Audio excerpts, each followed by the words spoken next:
Good morning, good morning, good morning. सारे बच्चे फटाफट आ जाइए।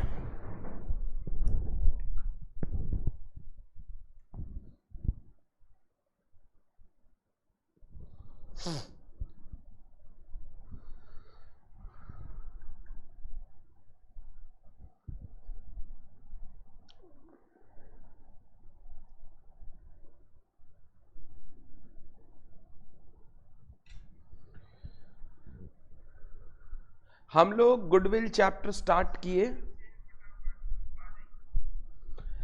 हम लोगों ने फर्स्ट क्लास में गुडविल वैल्यूएशन से रिलेटेड बेसिक्स बातें कर ली थी और उसके बाद हमने पहला मेथड स्टार्ट किया था average profit method. Average profit method,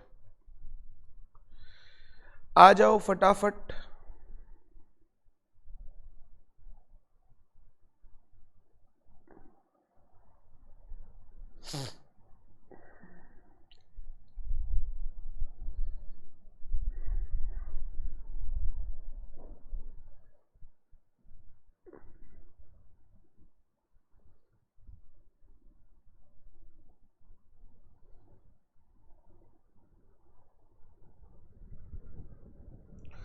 Richa, Ayaan, Monica, Shivani, good morning.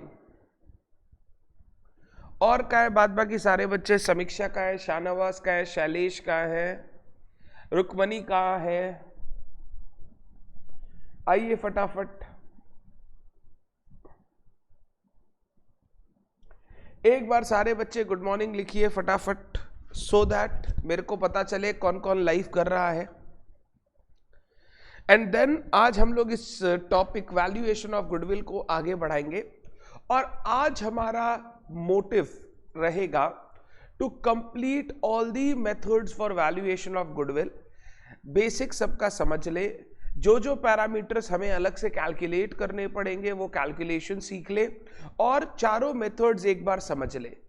कल की क्लास से गुडविल के फुल फ्लेजेड बड़े क्वेश्चंस बनाना हमें शुरू करना है। तो आज का क्लास में हमारा जो कवरेज रहेगा वो ये रहना चाहिए कि हमें एक मेथड हमने कर लिया, 4 टोटल मेथड है, 3 मेथड हमें और करने हैं, 3 मेथड और करने हैं। फटाफट आ जाओ। समीक्षा, साक्षी, गुड मॉर्निंग। चलिए, हम लोग गुडविल वैल्यूएशन का पहला मेथड स्टार्ट किए, average profit method. Average profit method बोलता है एवरेज प्रॉफिट मेथड बोलता है कि अगर आपको किसी बिजनेस एंटिटी का गुडविल कैलकुलेट करना है तो उसके गुडविल की वैल्यू आप कैलकुलेट कर सकते हो एवरेज प्रॉफिट या future maintainable profit of the entity multiplied by number of years purchase.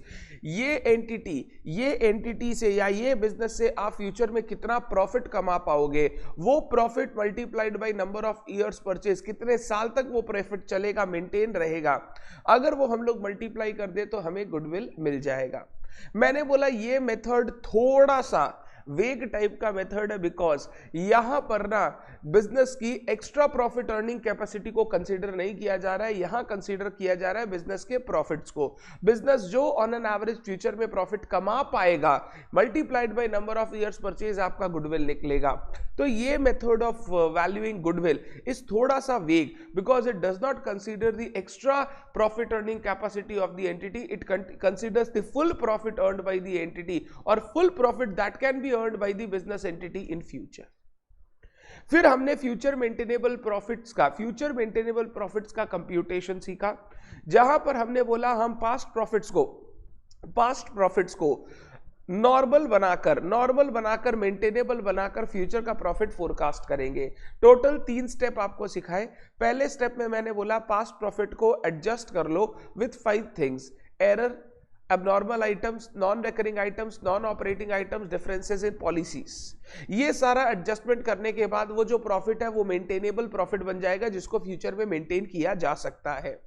ये मेंटेनेबल प्रॉफिट से, ये मेंटेनेबल प्रॉफिट से हम लोग क्या करेंगे नेक्स्ट स्टेप में, एवरेज करेंगे। ये सारे पास्ट ईयर्स के प्रॉफिट को एक प्रॉफिट बनाने के लिए हम लोग इस प्रॉफिट का एवरेज निकालेंगे। एवरेज में भी सिंपल एवरेज प्रॉफिट और वेटेड एवरेज प्रॉफिट, क्वेश्चन में वेटेड बोलेगा तो वेटेड यूज करेंगे, नहीं तो हम लोग सिंपल एवरेज प्रॉफिट यूज कर लेंगे। एवरेज करने के बाद अगर कोई मेरे को लगता है फ्यूचर में चेंजेस होने वाला है, जैसे increase in expenses, decrease in expenses, increase in revenue, decrease in revenue, changes in depreciation वगैरह, जिसके कारण हमारा प्रॉफिट फ्यूचर में चेंज होगा एज कंपेयर टू टुडे, तो वो चेंजेस करने के बाद मेरा जो प्रॉफिट आएगा उसको मैं फ्यूचर मेंटेनेबल प्रॉफिट बोलता हूं। मैंने आपको बोला कंप्यूटेशन हमेशा प्रॉफिट बिफोर टैक्स से स्टार्ट करना, ताकि हर एलिमेंट में अलग से टैक्स एडजस्ट ना करना पड़े, लास्ट में जाके एकदम हम लोग टैक्स एडजस्ट करके पीवीटी से पैट निकाल लेंगे, जो बिजनेस एंटिटी का एक्चुअल प्रॉफिट है जो वो फ्यूचर में कमा पाएगी, फ्यूचर में कमा पाएगी। तो हमने फ्यूचर मेंटेनेबल प्रॉफिट का डिस्कशन कर लिया था किस तरीके से कैलकुलेशन होगा। Sir number of years purchase किस तरीके से कैलकुलेट करते हैं, ये एक एस्टिमेशन है, एक एस्टिमेशन है, ये आपको एस्टिमेट करके समझना पड़ता है या एस्टिमेट करना पड़ता है जजमेंट के बेसिस पे। आपको कंसल्टेंट्स की रिक्वायरमेंट होती है, एक्सपर्ट्स की रिक्वायरमेंट होती है, जो आपको ये बता पाएंगे कि ये जो प्रॉफिट हम लोग सोच रहे हैं इस गुडविल से, ये कितने साल तक एंटिटी को मिलेगा या हमें मिलेगा बेनिफिट, उसके बेसिस पे number of years purchase determine होता है। एग्जाम पॉइंट ऑफ व्यू से नंबर ऑफ ईयर्स परचेज आपको हमेशा क्वेश्चन में दिया रहेगा, आप इसकी चिंता ना करें। नंबर ऑफ ईयर्स परचेज को आप दो तरीके से समझ सकते हो, पहला कितने फ्यूचर ईयर्स तक ये प्रॉफिट मेंटेन रहेगा, या फिर जो आदमी अपना बिजनेस बेच रहा है वो कितने साल का कंपेंसेशन आपसे मांगेगा। वो बोल रहा है मैं अपना बिजनेस तुझे दे रहा हूं तो अब प्रॉफिट तू कमाएगा, तू मुझे इस प्रॉफिट के लिए कंपेंसेट करेगा कुछ सालों तक, क्योंकि ये प्रॉफिट जो तुम कमा पा रहे हो ये मेरे बिजनेस से कमा रहे हो जो मैंने इतने सालों मेहनत करके खड़ा किया है। अगर तुम मुझे फ्यूचर के प्रॉफिट्स में कुछ भी हिस्सा नहीं दोगे तो मेरा नुकसान हो जाएगा, मैंने बहुत मेहनत की है इस बिजनेस को खड़ा करने में, उसके लिए तुम मुझे कंपेंसेट करो और तुम मुझे क्या दो, गुडविल का पेमेंट दो, गुडविल का पेमेंट दो। नंबर ऑफ ईयर्स परचेज आपको क्वेश्चन में ऑलरेडी बताया हुआ रहेगा, आपको अलग से कैलकुलेट करने की जरूरत नहीं पड़ेगी, कैलकुलेट करने की जरूरत नहीं पड़ेगी। ये पहला मेथड हमने डिस्कस कर लिया था और इसके बेसिस पे हमने एक क्वेश्चन बना लिया था, जिससे हमने एवरेज प्रॉफिट के केस में सिंपल एवरेज कैसे होता है, वेटेड एवरेज कैसे होता है, पास्ट प्रॉफिट को एडजस्ट कैसे करते हैं, वो सारा चीज सीख लिया था। होमवर्क मैंने कुछ दिया नहीं था, तो आज हम लोग सीधा मेथड 2 में जाएंगे। Method 2 super profits method, super profits method, super profits method, method 2 super profits method. कोई बच्चा बताएगा सुपर प्रॉफिट मेथड में गुडविल कैसे कैलकुलेट होती है, सुपर प्रॉफिट मेथड में गुडविल कैसे कैलकुलेट होती है। आपने बचपन में सीख रखा है, मैं सिर्फ आपसे फॉर्मूला जानना चाहता हूं। अगर फॉर्मूला आपको पता होगा तो it will be easy for you to understand things.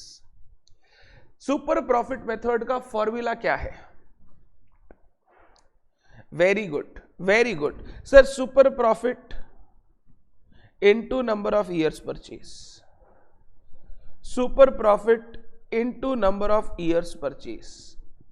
Sir average profit का फॉर्मूला था average profit into number of years purchase, super profit का फॉर्मूला है super profit into number of years purchase. Number of years purchase मैंने already discuss कर लिया है, इसके ऊपर मैं अब बात नहीं करूंगा। अब मैं जो बात करूंगा वो किसके ऊपर करूंगा? सुपर प्रॉफिट्स के ऊपर। सुपर प्रॉफिट क्या होता है? Super profit sir, super profit होता है जो एक्स्ट्रा प्रॉफिट एंटिटी कमा पा रही है as compare to its rival. Sir हमने गुडविल की डेफिनेशन में पढ़ा था कि एक एंटिटी का गुडविल क्या है? उसका मनी वैल्यू है रेप्यूटेशन का, जिसके कारण वो अपने राइवल से ज्यादा प्रॉफिट कमा पा रहा है। तो सर ये जो एक्स्ट्रा प्रॉफिट कमा पा रहा है ना, एक्स्ट्रा प्रॉफिट, इसको हम लोग सुपर प्रॉफिट बोलते हैं। तो extra profit, extra profits earned by an entity, earned by an entity, earned by an entity as compared to its rivals, as compared to its rivals of same size, as compared to its rivals of same size. Extra profits earned by an entity as compared to its rivals of same size, as compared to rivals of same size। और हमने बोला था goodwill का definition में यही कि goodwill है क्या, वो रेप्यूटेशन है जिसके कारण आप अपने राइवल से ज्यादा प्रॉफिट कमा पा रहे हो, उस रेप्यूटेशन की वैल्यू को हम लोग गुडविल बोलते हैं, गुडविल बोलते हैं। ये जो गुडविल का कंप्यूटेशन है, ये मेथड एवरेज प्रॉफिट मेथड से बहुत बहुत बहुत ज्यादा बढ़िया और बहुत ज्यादा लॉजिकल है। ये मेथड बोलता है कि अगर आज आप मेरा बिजनेस परचेज करते हो, सेलर बोल रहा है आज आप मेरा बिजनेस परचेज करते हो, तो ये बिजनेस से आप ना 15 लाख रुपए प्रॉफिट कमा पाओगे, 15 lakh for the next 5 years, 6 years, 7 years, आप 15 लाख रुपीस प्रॉफिट हर साल कमा पाओगे। जबकि आप खुद अगर अपना बिजनेस चालू करो ना, उतना ही कैपिटल लगा के जितना मेरा लगा हुआ है, या आप अगर किसी राइवल का बिजनेस देखो ना, उतना ही साइज का जितना मेरा साइज है, तो आप देखोगे वो अपना कैपिटल एम्प्लॉयड करके सिर्फ 10 लाख रुपए कमा पा रहे हैं। अगर आज आप मेरा बिजनेस परचेज करते हो ना, आउटराइट हर साल 5 लाख रुपए आप एक्स्ट्रा कमा पाओगे, 5 लाख रुपए एक्स्ट्रा कमा पाओगे। और ये वो कारण, इसका कारण क्या है? इसका कारण है हमारी गुडविल, इसका कारण है हमारी गुडविल।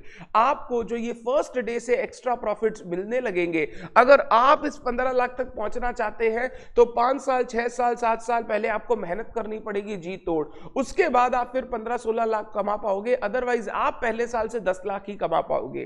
तो ये जो 5 लाख आपको शुरू से एक्स्ट्रा मिल रहा है, इसके लिए आपको मुझे कंपेंसेट कराना पड़ेगा। ये मेरा एक एसेट है जो मैंने सालों साल मेहनत करके डेवलप की है, जिसके कारण मेरे बिजनेस पे एक्स्ट्रा प्रॉफिट आ रहे हैं एज कंपेयर टू राइवल। तो इसके लिए आप हमें कंपेंसेट करो। तो यहां पर गुडविल का फॉर्मूला हो गया super profit into number of years purchase, super profit into number of years purchase. Super profit कैसे निकलेगा? बड़ा ही सिंपल, समीक्षा ने बताया भी। सुपर प्रॉफिट निकलेगा हमारा प्रॉफिट माइनस राइवल्स का प्रॉफिट। ये दोनों ऑन एन एवरेज बेसिस, हाँ हर जन के साथ अलग अलग कंपैरिजन पॉसिबल नहीं है, on an average basis industry में जितने राइवल्स हैं ऑन एन एवरेज कितना कमाते हैं। हमारा प्रॉफिट हमने अभी कंप्यूट करना सीखा था, फ्यूचर मेंटेनेबल प्रॉफिट, एफएमपी। हमारा प्रॉफिट मतलब FMP, future maintainable profit, minus rivals का प्रॉफिट को हम लोग बोलेंगे नॉर्मल प्रॉफिट। नॉर्मल प्रॉफिट मतलब इंडस्ट्री में जो दूसरे कॉम्पिटिटर्स है वो ऑन एन एवरेज नॉर्मली कितना प्रॉफिट कमाते हैं। एफएमपी मैंने आपको ऑलरेडी सिखा दिया, तो अब मुझे सिर्फ क्या सिखाना है? Normal profit. अब मुझे सिर्फ क्या सिखाना है? Normal profit. तो मैं अगर फॉर्मूले को ब्रेक डाउन करूं ना, इस पूरे फॉर्मूले में मेरे को सिर्फ आपको एक चीज सिखाना है, नॉर्मल प्रॉफिट कैसे कंप्यूट किया जाए। नॉर्मल प्रॉफिट क्या होता है सर? नॉर्मल प्रॉफिट होता है ऑन एन एवरेज इंडस्ट्री में जो दूसरे बिजनेस एंटिटीज काम कर रहे हैं of our same size in the same line, वो कितना अर्न कर रहे हैं, वो कितना प्रॉफिट्स अर्न कर रहे हैं। अगर हम उनसे ज्यादा प्रॉफिट्स अर्न कर रहे हैं तो हमारी रेप्यूटेशन है, हमारी गुडविल है, जिसके लिए हम आपसे कंपेंसेशन मांगेंगे जब हम अपना बिजनेस आपको ट्रांसफर करेंगे। जब हम अपना बिजनेस आपको ट्रांसफर करेंगे, हम उस चीज के लिए आपसे कंपेंसेशन लेंगे जिसको हम लोग गुडविल का नाम देंगे, सर फ्यूचर मेंटेनेबल प्रॉफिट तो हम लोगों को पता है कैसे कैलकुलेट करना है। नॉर्मल प्रॉफिट का कोई फॉर्मूला है क्या? बिल्कुल है। Normal profit is equal to capital employed, ये हमारा multiplied by normal rate of return. मैं जब बोलता हूं सेम साइज मतलब उन्होंने भी उतना ही रुपया बिजनेस में लगा रखा है जितना हमने लगा रखा है। तो सेम साइज की जब मैं बात करता हूं, सेम साइज, यहां पर जब मैं कैपिटल एम्प्लॉयड को लूंगा, यहां पर जब मैं कैपिटल एम्प्लॉयड को लूंगा, वो कैपिटल एम्प्लॉयड कौन सा होगा? वो कैपिटल एम्प्लॉयड होगा हमारा वाला। Capital employed into normal rate of return निकल जाएगा normal profit. Normal rate of return क्या होता है? ऑन एन एवरेज जो इंडस्ट्री में दूसरे फर्म है वो अपने कैपिटल पर कितना रिटर्न अर्न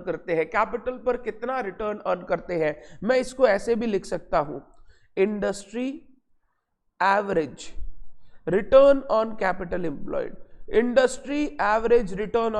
एम्प्लॉयड, जो हमारे इंडस्ट्री में दूसरे सारे लोग हैं उनका ऑन एन एवरेज क्या रिटर्न ऑन कैपिटल एम्प्लॉयड है, अगर हमारे कैपिटल एम्प्लॉयड से return on capital employed of the industry multiply कर दे, हमको यह समझ में आ जाएगा हमारे सेम साइज की इंडस्ट्रीज या सेम साइज की एंटिटीज कितना प्रॉफिट अर्न कर पाती है कैपिटल पर, और हम अगर उनसे ज्यादा कर रहे हैं तो ये सुपर प्रॉफिट है, और इस सुपर प्रॉफिट के लिए हम आपसे कंपेंसेशन मांग रहे हैं क्या चीज का, गुडविल का, गुडविल का। तो capital employed multiplied by normal rate of return will give you normal profit of the entity, normal profit of the entity. Normal profit क्या होता है सर? नॉर्मल प्रॉफिट वो प्रॉफिट है जो इंडस्ट्री में दूसरे हमारे राइवल्स ऑन एन एवरेज कमा रहे हैं। अगर हमारा प्रॉफिट उनसे ज्यादा है तो हमारी गुडविल है, अगर हमारा प्रॉफिट उनसे कम है तो हमारी नेगेटिव गुडविल है, नेगेटिव गुडविल है। तो हम लोगों को ना अब सिर्फ लास्ट में जाके सुपर प्रॉफिट मेथड में एक नया वर्ड सीखना है, नॉर्मल प्रॉफिट, और उसके ऊपर हमने चर्चा की। जो नॉर्मल रेट ऑफ रिटर्न है ना वो तो आपको क्वेश्चन में बताएगा, सर रियल लाइफ में कैसे पता चलता है? रियल लाइफ में आपके जो कॉम्पिटिटर्स है, जो बड़ी बड़ी इंडस्ट्री है, जैसे मैं एग्जांपल ले रहा हूं मारुति सुजुकी की अगर गुडविल वैल्यूएशन कर रहे हो तो कॉम्पिटिटर्स फिर कौन होंगे सर? टोयोटा होगा, महिंद्रा होगा, सेम सेक्टर में, हाँ सेम सेक्टर वाला बिजनेस चेक करना, ह्युंडई होगा सर, ये सारे चीज, टाटा होगा जो पैसेंजर व्हीकल जो अपने कार्स में डील करते हैं, तो ये सारे उनके राइवल्स हो गए। अब इनका on an average return on capital employed हमें देख के कैलकुलेट करना है, और उसके बेसिस पे हम लोग फिर मारुति का सुपर प्रॉफिट कैलकुलेट कर सकते हैं।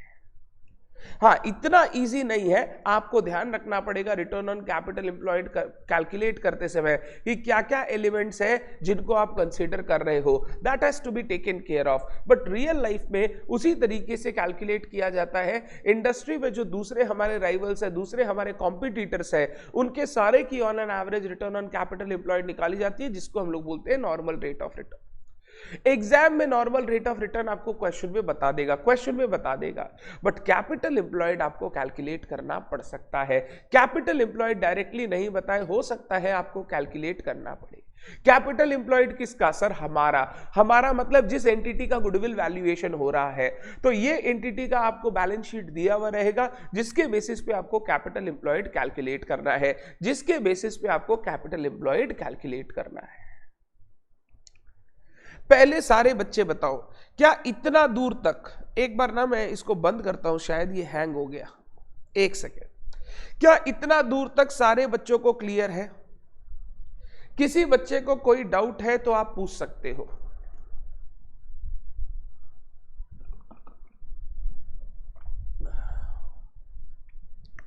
किसी बच्चे को कोई डाउट है तो आप पूछ सकते हो। और अगर आप लोगों ने ये वाला कॉपी नहीं किया तो आप कॉपी करना चालू करो।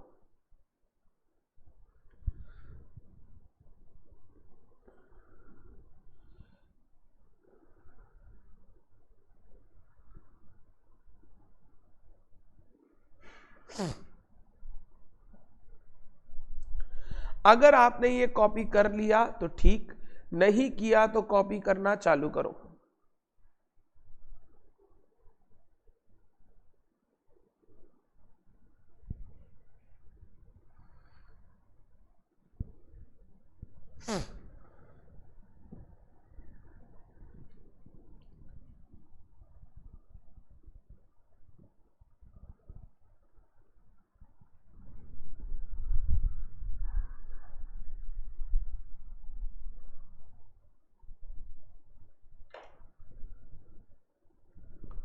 Very good, very good. तो फाइनली जाके मैंने एक चीज समझा, मुझे सुपर प्रॉफिट मेथड में नया कैलकुलेशन सिर्फ नॉर्मल प्रॉफिट का सीखना है। नॉर्मल प्रॉफिट का फॉर्मूला है capital employed multiplied by normal rate of return. Normal rate of return भी क्वेश्चन में दिया हुआ रहेगा, तो मेरे को फाइनली सीखना है सिर्फ कैपिटल एम्प्लॉयड। और ये कैपिटल एम्प्लॉयड किसका? हमारा, जिस एंटिटी का गुडविल वैल्यूएशन हो रहा है उसका। प्रॉफिट्स, फ्यूचर मेंटेनेबल प्रॉफिट्स हमारा, कैपिटल एम्प्लॉयड हमारा। ये कैपिटल एम्प्लॉयड कैलकुलेट करने के लिए हम लोगों को हमारा मतलब जिसका वैल्यूएशन कर रहे हैं उसका बैलेंस शीट दिया हुआ रहेगा, और उस बैलेंस शीट के बेसिस पे हम लोग कैपिटल एम्प्लॉयड कैलकुलेट करेंगे। ये कैपिटल एम्प्लॉयड का कैलकुलेशन वो जगह है जहां पर बहुत एम्बिग्विटीज रहेगी, बहुत सारे सवाल रहेंगे, बहुत सारे क्वेश्चंस रहेंगे, और एग्जाम में भी आपको इसको लिखते समय, आपको क्वेश्चन में यूज करते समय नोट्स वगैरह देने पड़ेंगे ताकि आप क्लैरिफाई कर सको आपने किस सोच से कैपिटल एम्प्लॉयड कैलकुलेट किया है।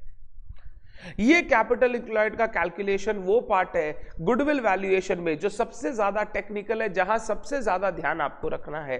फ्यूचर मेंटेनेबल प्रॉफिट हमने कैलकुलेट किया, लॉजिक बिल्कुल सही बैठा तो कैलकुलेशन फटाफट होते चला जाएगा।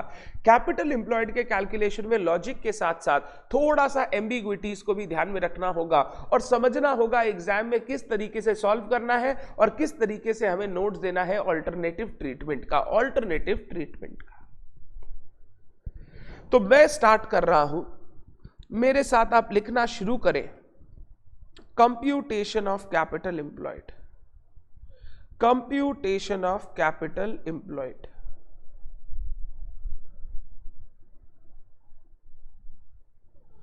Computation of capital employed.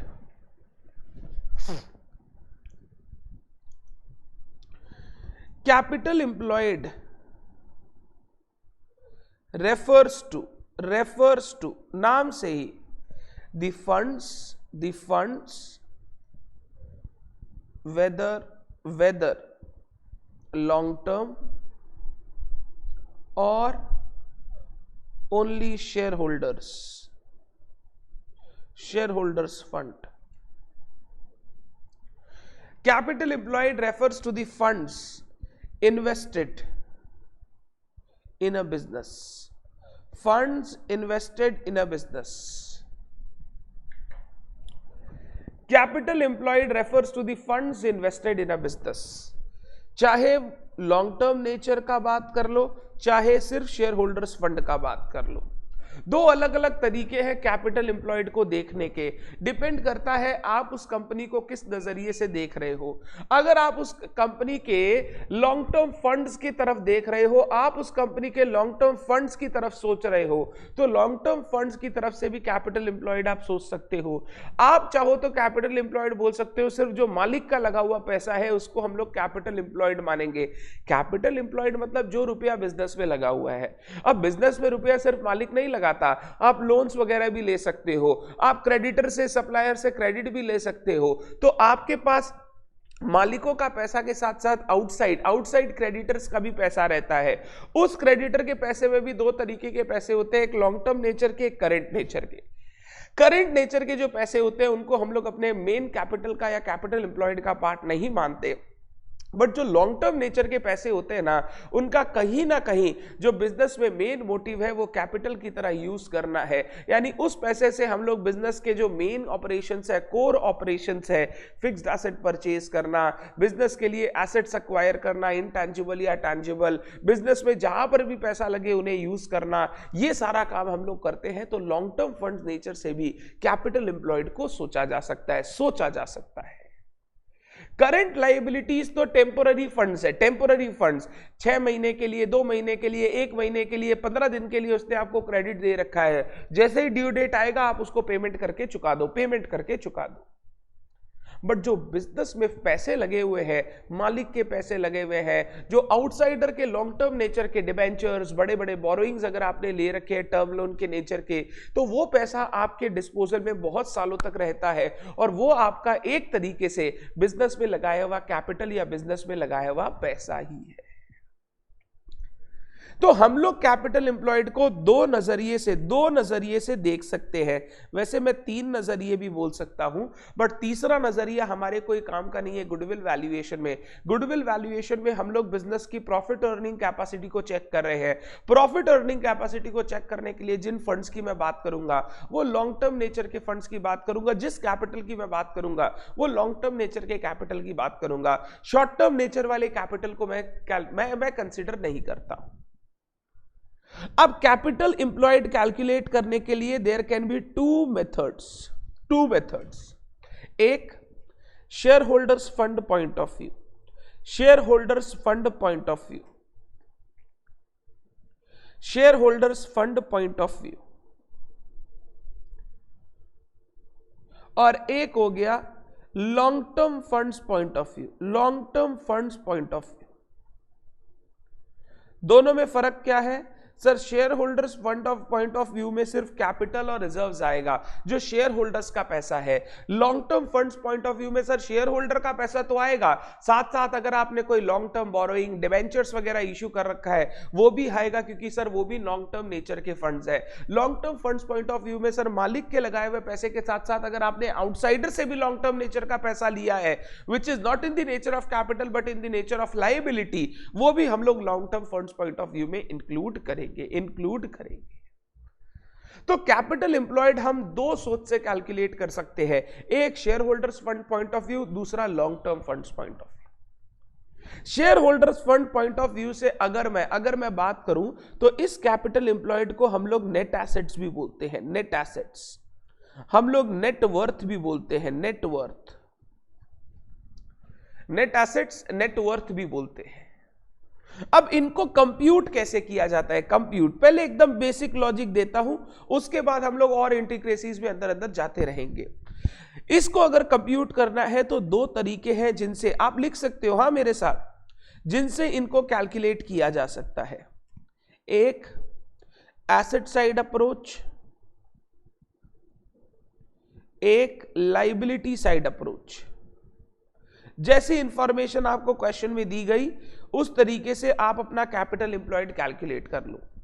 Asset side approach में टोटल एसेट्स, हम लोग क्योंकि वैल्यूएशन कर रहे हैं बिजनेस के एक्चुअल कैपिटल का, या फिर मैं बोल रहा हूं बिजनेस में लगाए हुए पैसे का, जितना बिजनेस के आज के दिन बिजनेस का पैसे का वर्थ है, बिजनेस के कैपिटल का वर्थ है, हम लोग हमेशा एसेट जब भी कंसीडर करेंगे वो करेंट कॉस्ट्स पर करेंगे। करंट कॉस्ट से मेरा मतलब है आज के दिन जो एसेट्स की फेयर वैल्यू है। मेरे अगर यहां कोई मैंने लैंड यूज कर रखा है, बैलेंस शीट में हो सकता है वो लैंड 1 करोड़ रुपए का हो, 2 करोड़ रुपए का हो, बट उसकी रियल वैल्यू आज के दिन 10 करोड़ है, तो मेरे बिजनेस में 1 करोड़ या 2 करोड़ नहीं लगा हुआ है, 10 करोड़ रुपया लगा हुआ है। वो लैंड का आज के दिन वैल्यू 10 करोड़ है। आज अगर मैं वो बिजनेस खुद बनाने जाऊं और उतना लैंड मैं खरीदने जाऊं तो 10 करोड़ रुपया लगेगा। तो मैं जब एसेट्स की वैल्यू लूंगा ना यहां पर कैलकुलेशन में, मैं उसकी WDV या बुक वैल्यू नहीं लूंगा, मैं उसका करंट कॉस्ट या फेयर वैल्यू लूंगा। सर अगर नहीं दिया हुआ है हमें तो हमारे पास कोई ऑप्शन नहीं है, WDV ले लेंगे। बट अगर क्वेश्चन में आपको बताया है कि लैंड बैलेंस शीट में आपको 1 करोड़ का दिख रहा है बट उसकी आज के दिन वैल्यू 10 करोड़ है, तो अगर मेरे को कैपिटल एम्प्लॉयड कंप्यूट करना है so as to estimate my super profits, मैं 1 करोड़ लैंड की वैल्यू नहीं लूंगा, 10 करोड़ लूंगा, क्योंकि आज अगर मैं ये बिजनेस खोलने जाऊं तो उतना ही लैंड मुझे 10 करोड़ में मिलेगा, मुझे 1 करोड़ में नहीं मिलेगा।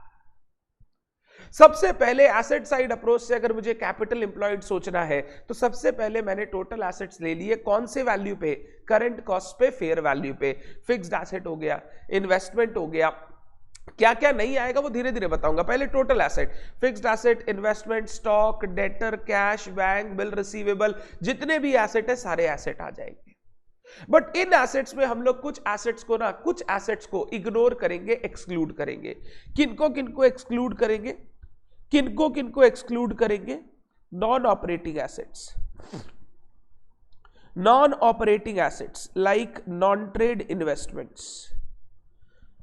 नॉन ट्रेड मतलब जो बिजनेस से रिलेटेड नहीं है।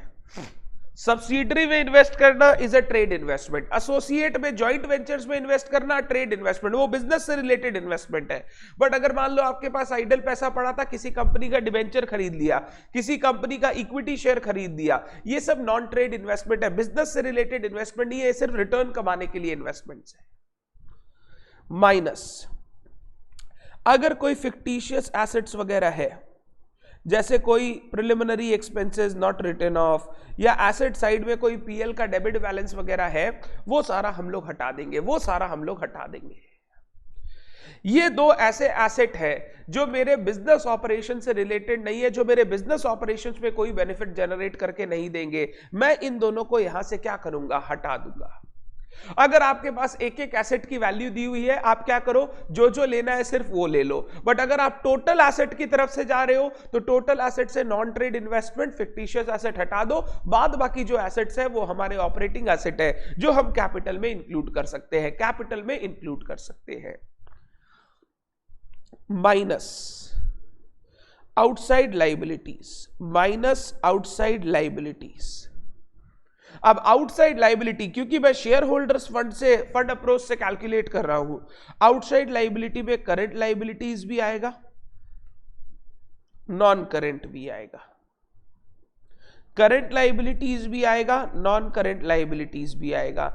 मतलब creditors, bills payable, outstanding expense तो हटाएंगे, साथ साथ नॉन करंट लाइबिलिटी में अगर कोई डिबेंचर है, लॉन्ग टर्म बोरिंग्स है, वो भी हटा देंगे। क्योंकि अभी हम कैपिटल कंप्यूट कर रहे हैं कौन से व्यू से, खाली शेयर होल्डर्स का जो पैसा लगा हुआ है उस व्यू से। तो शेयर होल्डर का जो पैसा लगा हुआ है उसको कैलकुलेट करने के लिए बाहर वालों का पैसा हटाते जाओ, जो रेसिड्यू बचेगा वो शेयर होल्डर का पैसा है, जो रेसिड्यू बचेगा वो शेयर होल्डर का पैसा है।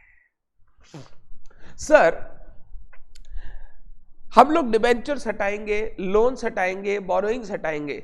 सर अगर हमारे यहां रिडीमेबल प्रेफरेंस शेयर कैपिटल है, रिडीमेबल प्रेफरेंस शेयर कैपिटल जिनको हर साल फिक्स डिविडेंड देना ही है और बाद में जाके रिडीम भी कैश में होगा, सर ये भी तो आज के दिन आपने सिखाया था, सर ये भी तो आज के दिन कैपिटल का पार्ट नहीं है, लाइबिलिटी माना जाता है, लाइबिलिटी माना जाता है। हम लोग इसको सर फाइनेंशियल लाइबिलिटीज बोलते हैं। तो सर क्या ये भी हमको माइनस करना चाहिए? आंसर इज यस, माइनस करना चाहिए। अगर कोई क्वेश्चन में रिडीमेबल प्रेफरेंस शेयर कैपिटल है, कन्वर्टिबल है, उसको माइनस मत करो। क्यों?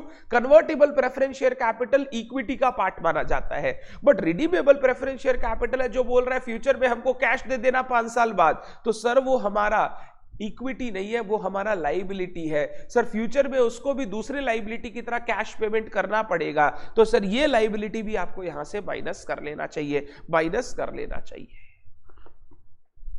सर अगर प्रेफरेंस शेयर कैपिटल में, कैपिटल से रिलेटेड क्वेश्चन में बताया नहीं रिडीमेबल है या कन्वर्टिबल है, तो नोट दोगे आप उसके लिए। आप उसको अगर रिडीमेबल मानोगे तो यहां लेस कर देना, नॉन रिडीमेबल या कन्वर्टिबल मानोगे तो लेस मत करना, बोलना वो इक्विटी का पार्ट है, वो लाइबिलिटी नहीं है।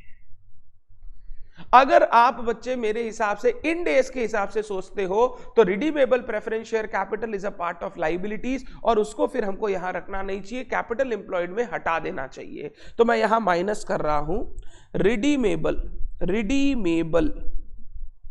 कैश में जिसका पेमेंट होगा, preference share capital, redeemable preference share capital, ये हो गया कैपिटल एम्प्लॉयड, कैपिटल एम्प्लॉयड।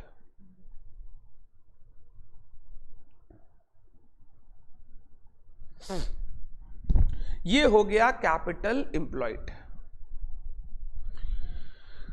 तो कैपिटल एम्प्लॉयड हम लोग दो तरीके से सोच सकते हैं, एक हो गया total funds point of view या long term funds point of view, एक हो गया share holders funds point of view. Share holders fund point of view में मतलब जो शेयर होल्डर का लगा हुआ पैसा है उसी को कंसीडर करना है कैपिटल एम्प्लॉयड में। जब आप एक मालिक की तरह किसी बिजनेस को अक्वायर करना चाहते हो, जब आप सिर्फ उसी पर देख रहे हो, आप बोल रहे हो हम लोन वगैरह रीपे कर देंगे, हम तो सिर्फ अपने पैसों से काम करने वाले हैं, हमको उसी पैसों से मतलब है और हमको उसी पैसों के हिसाब से गुडविल भी कंप्यूट करना है। तो जो डिबेंचर्स है, लॉन्ग टर्म बोरिंग्स है, उससे हमको कोई मतलब नहीं है, हमको तो सिर्फ शेयर होल्डर्स फंड पे दिमाग लगाना है, शेयर होल्डर्स फंड पे दिमाग लगाना है। अगर मैं लाइबिलिटी साइड अप्रोच से जाऊं, बड़ा ही सिंपल हो जाएगा, इक्विटी शेयर कैपिटल प्लस अगर कोई कन्वर्टिबल प्रेफरेंस शेयर कैपिटल है जो फ्यूचर में जाके इक्विटी बन जाएगा, convertible preference share capital plus reserves and surplus, plus reserves and surplus minus fictitious assets, minus fictitious assets minus non trade investments, non trade investments जिसको मैं non operating asset बोलता हूं, प्लस और minus revaluation gains और losses, revaluation gains और losses. ये capital employed. मैंने कुछ नहीं किया, जो चीजें यहां पर हटाई, जो चीजें यहां पर ली थी, अब उनको छोड़ के जो चीज बचा ये यहां पर ले लिया। इक्विटी यहां पर अगर मैं हटाया, मैं अगर एक बैलेंस शीट देख रहा हूं, बैलेंस शीट, अगर मैं एक बैलेंस शीट देख रहा हूं, बैलेंस शीट में इक्विटी शेयर कैपिटल है, प्रेफरेंस शेयर कैपिटल है, मान लो redeemable in cash, redeemable in cash, reserves and surplus है, फिर मान लो डिबेंचर्स है, क्रेडिटर्स है, इधर fixed asset, non trade investments, stock है, डेटर्स है, कैश एंड बैंक है, और मान लो फिक्टिशियस एसेट है, फिक्टिशियस एसेट्स। जब मैंने पहले मेथड से एसेट अप्रोच से कैलकुलेट किया, मैंने किसको किसको लिया, फिक्स्ड एसेट को लिया, नॉन ट्रेड को मैं नहीं लूंगा, फिक्स्ड एसेट को लिया, मैं इसको काट रहा हूं, लो ऐसे। फिर मैंने स्टॉक को लिया, डेटर को लिया, कैश बैंक को लिया, फिक्टिशियस को नहीं लिया, टोटल एसेट से इन दोनों को माइनस कर दिया था, मतलब मैंने इनको छोड़ के सारे एसेट कंसीडर किए थे, minus creditors, minus debentures, minus preference share capital जो रिडीमेबल नेचर का है। अब अगर मैं इन सारी चीजों को हटा चुका हूं तो क्या बचा, इक्विटी शेयर कैपिटल आ गया ऊपर, रिजर्व सरप्लस, कोई नॉन कन्वर्टिबल वाला प्रेफरेंस शेयर है ही नहीं, तो equity plus reserve surplus minus non trade investment minus fictitious asset, minus fictitious asset minus non trade investment. अगर मेरे एसेट में, कोई भी एसेट में वैल्यूएशन अपवर्ड या डाउनवर्ड हुआ है, फिक्स्ड एसेट 100 करोड़ का था बुक्स में, हमको लग रहा है ये 150 करोड़ की इसकी आज के दिन वैल्यू है, तो हमको कंसीडरेशन भी 150 करोड़ के हिसाब से पे करना पड़ेगा, और गुडविल में कैपिटल एम्प्लॉयड भी 150 करोड़ के हिसाब से कंसीडर करना पड़ेगा। तो जो 50 करोड़ रुपए का गेन है, गेन, वो मैं गेन यहां पे अलग से ऐड कर दूंगा। यहां पे मैंने फेयर वैल्यू को सीधा ही कंसीडर कर लिया था, यहां पे उस फेयर वैल्यू और बुक वैल्यू का जो डिफरेंस है, रीवैल्यूएशन प्रॉफिट लॉस, उसको कंसीडर कर लूंगा, उसको कंसीडर कर लूंगा। तो सबसे पहला गुडविल कंप्यूट करने का जो सोच है, वहां पर हमने देखा share holders fund point of view, जहां पे हमने बोला मालिक का जो लगा हुआ पैसा है वही कैपिटल एम्प्लॉयड है, उसके हिसाब से ही गुडविल की कंप्यूटेशन होनी चाहिए। मैं इस बिजनेस को मालिक की नजर से देख रहा हूं, मैं ना आपके अपने प्रॉफिट में लिवरेज के इफेक्ट को लेना चाहता हूं, जो बोरोइंग का मेरे को फायदा होता है, हमारे यहां डिबेंचर्स है, हमारे यहां बोरोइंग्स है, तो ये बोरोइंग्स हमें सस्ती रेट पर मिलती है, जिसके कारण हमारे प्रॉफिट्स बढ़ते हैं। आपने इंटर लेवल पे एफएम में पढ़ा होगा leverage, financial leverage, operating leverage, मैं अभी फाइनेंशियल लिवरेज की बात कर रहा हूं। फाइनेंशियल लिवरेज क्या होता है, जितना डेट यूज करोगे, डेट का कॉस्ट कम होता है, बट अगर उस पैसे से ज्यादा रिटर्न जनरेट कर पाएंगे तो वो हमारे लिए फायदे की चीज है। बोल रहा है हम मालिक की तरह बिजनेस को देख रहे हैं, अगर हमारे यहां कोई डेट, डिबेंचर्स, बोरोइंग्स के फंड है तो इनका बेनिफिट मेरे प्रॉफिट्स पर आएगा। तो मैं जब बात करूंगा कैपिटल एम्प्लॉयड की, मेरे को देखना है इनका प्रॉफिट्स, अगर मैं प्रॉफिट के अंदर इंक्लूड करूं, पैसा प्रॉफिट ज्यादा कमाऊंगा, इंटरेस्ट कम लगेगा, तो मेरे हिसाब से प्रॉफिट बढ़ेगा। तो इसका इफेक्ट के साथ मेरा गुडविल कितना है, इसका इफेक्ट के साथ मेरा गुडविल कितना है। जब आप share holders fund point of view से निकालते हो ना, तो हम लोग बोलते हैं इस गुडविल में, this goodwill includes leverage effect, this goodwill includes leverage effect. यहां पे मैं जब एफएमपी को कंसीडर करूंगा, एफएमपी मेरा क्या होगा पता है, पैट होगा, पैट। यहां पे इस प्रॉफिट के साथ जब मैं एफएमपी को कंप्यूट करूंगा, मान लो मैं सुपर प्रॉफिट मेथड में जो एनआरओआर निकाल रहा हूं, वहां कैपिटल एम्प्लॉयड मैंने share holder fund point of view लिया है, तो मेरा जो प्रॉफिट भी है ना, खुद का प्रॉफिट, एवरेज प्रॉफिट, एफएमपी, वो भी उसी हिसाब से होना चाहिए। वहां पर मैं शेयर होल्डर्स वाला ही प्रॉफिट लूंगा, जिसको मैं पैट बोलता हूं। क्या बोलता हूं, पैट। अगर सर हमने यहां पे प्रेफरेंस शेयर्स को माइनस किया है, तो उनका डिविडेंड माइनस करके जो बैलेंस प्रॉफिट इक्विटी के लिए बचेगा, मैं एफएमपी में वही लूंगा, एफएमपी में वही लूंगा। जैसा कैपिटल आएगा वैसा ही एनआरओआर आएगा, वैसा ही एवरेज प्रॉफिट आएगा। अगर मैं सोच रहा हूं एक मालिक के हिसाब से, तो प्रॉफिट पैट होगा, FMP share holders fund point of view होगा, एनआरओआर केई होगा, जो मालिक सोचेगा वही मैं सोचूंगा। तो मालिक के हिसाब से जब मैं कैपिटल एम्प्लॉयड कैलकुलेट करूंगा, मैं ये सारी चीजें कैलकुलेट करूंगा। सर कब कौन सा यूज करना है, अमन बोल रहा है। अमन ये सारी चीजें बताऊंगा, आप चिंता ना करें।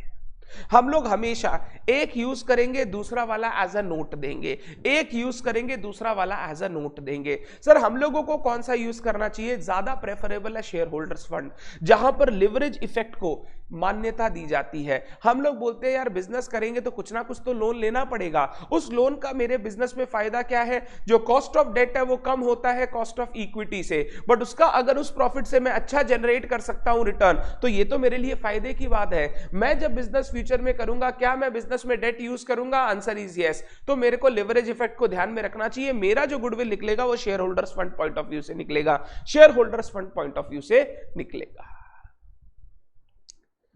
तो यहां पर जब मैं एफएमपी लूंगा, एफएमपी होगा PAT minus preference dividend for redeemable preference shares. अगर रिडीमेबल प्रेफरेंस शेयर है जिनको फिक्स्ड डिविडेंड भी देना है तो ये माइनस कर दूंगा, फिर मैं एफएमपी लूंगा। जब मैं एनआरओआर लूंगा, एनआरओआर मैं लूंगा केई, कॉस्ट ऑफ इक्विटी। जैसा मेरा कैपिटल रहेगा उसके हिसाब से मेरे दूसरे पैरामीटर्स भी रहेंगे। अगर मैं कैपिटल शेयर होल्डर की नजरिए से देख रहा हूं तो मेरा प्रॉफिट्स भी शेयर होल्डर की नजरिए से होना चाहिए। मेरा एनआरओआर जो मैं इंडस्ट्री एवरेज रिटर्न लूंगा वो भी share holders point of view से होना चाहिए। यही चीज जब मैं long term funds point of view से देखूंगा, मेरा थोड़ा सा नजरिया चेंज हो जाएगा, तो मेरे को अपने प्रॉफिट्स में भी चेंजेस करनी पड़ेंगी, एनआरओआर भी दूसरा लेना पड़ेगा। एग्जाम में हम लोग क्या है ना, हमेशा ये पहला वाला यूज करेंगे और दूसरा वाला एज अ नोट देंगे। हम लोग हमेशा पहला वाला यूज करेंगे, दूसरा वाला एज अ नोट देंगे। हम लोग लिखेंगे we have calculated capital employed using share holders fund point of view. An alternative situation या एन ऑल्टरनेटिव ट्रीटमेंट में be computing share capital employed from long term funds point of view, wherein we will include the long term funds in capital employed. In that case the goodwill might change alternatively. तो goodwill change कर सकता है उस case में। मैं हमेशा एक use करूंगा और दूसरा हमेशा क्या करूंगा? नोट में दूंगा। हम लोग पहले वाला कैपिटल एम्प्लॉयड यूज करेंगे जिससे हमारी चीजें क्या रहे? सिंपल रहे। क्योंकि जब हम लोग बिजनेस करते हैं ना, तो बिजनेस में हम लोग लोन्स का या बोरोइंग्स का महत्व खत्म नहीं कर सकते। हम लोग ये बोलेंगे कि यार हम तो लोन लेके बिजनेस करेंगे, बिजनेस में कुछ तो लोन का पैसा रहेगा, तो उसका लिवरेज इफेक्ट भी तो हमको गुडविल में देखना पड़ेगा। वो लिवरेज इफेक्ट देखने के लिए हमको ऐसे कंप्यूटेशन करना पड़ेगा। डन है बात? आगे चलता हूं। अगर मैं long term funds point of view लूं, long term funds point of view, मैं इसका फॉर्मूला ऐसे लिख सकता हूं, दो पार्ट में। एक हो गया एसेट अप्रोच, एक हो गया liabilities approach. Asset side approach, liability side approach. क्या बदलेगा बताओ? क्या बदलेगा यहां पे? इसमें और इसमें क्या चेंज आएगा बताओ? अगर मैं शेयर होल्डर की जगह long term funds point of view में जाऊंगा तो क्या चेंज आएगा? सर यहां पे आपने जो ये नॉन करेंट लाइबिलिटीज, ये रिडीमेबल प्रेफरेंस शेयर कैपिटल वगैरह माइनस किया है, ये माइनस आप नहीं कर पाओगे। अब आपको long term funds point of view से सोचना है, तो आउटसाइड लाइबिलिटी में उतनी ही माइनस करूंगा जो करंट नेचर की है, क्योंकि लॉन्ग टर्म नेचर वाला तो मेरे कैपिटल में आना चाहिए, बिल्कुल सेम रहेगा। बस लास्ट में जो मैंने दो माइनस किया था ना, नॉन करेंट लाइबिलिटीज, जिनमें मैं बोल रहा हूं लोन्स वगैरह, डिबेंचर्स, बोरोइंग्स वगैरह, या फिर जो मैं रिडीमेबल प्रेफरेंस शेयर कैपिटल बोल रहा हूं, ये मैं माइनस नहीं करूंगा, क्योंकि अब मुझे शेयर होल्डर के पॉइंट ऑफ व्यू से नहीं, पूरे long term funds point of view से सोचना है, तो यहां पर total assets to the extent possible at fair value नहीं रहे तो फिर बुक वैल्यू ले लेंगे। Total assets minus non operating assets minus fictitious assets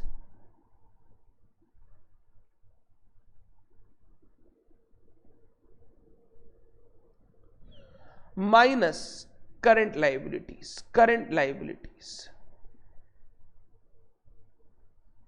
ये मेरा कैपिटल एम्प्लॉयड हो गया। ये कैपिटल एम्प्लॉयड है from long term funds point of view, from long term funds point of view. Long term का कितना रुपया लगा हुआ है, लॉन्ग टर्म नेचर का कितना रुपया लगा हुआ है,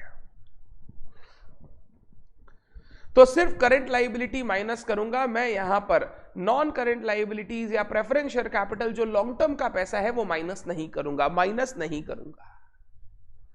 अगर मैं इस बैलेंस शीट में जाऊं, बैलेंस शीट में, तो यहां पर ये जो मैंने माइनस किया था ना, ये माइनस नहीं होगा। यहां पर अब होगा fixed asset plus stock plus debtor plus cash bank minus creditor. Only minus क्या हुआ, माइनस क्या हुआ, करंट लायबिलिटी माइनस हुआ। अब जो मेरा कैपिटल निकला वो long term funds point of view से निकला, long term funds point of view से निकला। इधर liability side, equity share capital plus preference share capital, क्योंकि वो भी लॉन्ग टर्म नेचर का पैसा है, plus reserve surplus plus long term borrowings, long term borrowings जहां पे डिबेंचर्स वगैरह आ जाएंगे, minus fictitious assets minus non operating assets. मैं नॉन ऑपरेटिंग एसेट को नॉन ट्रेड इन्वेस्टमेंट भी बोल दूं, वो एक नॉन ऑपरेटिंग एसेट का एग्जाम्पल है, एग्जाम्पल है, वो नॉन ऑपरेटिंग एसेट का एग्जाम्पल है।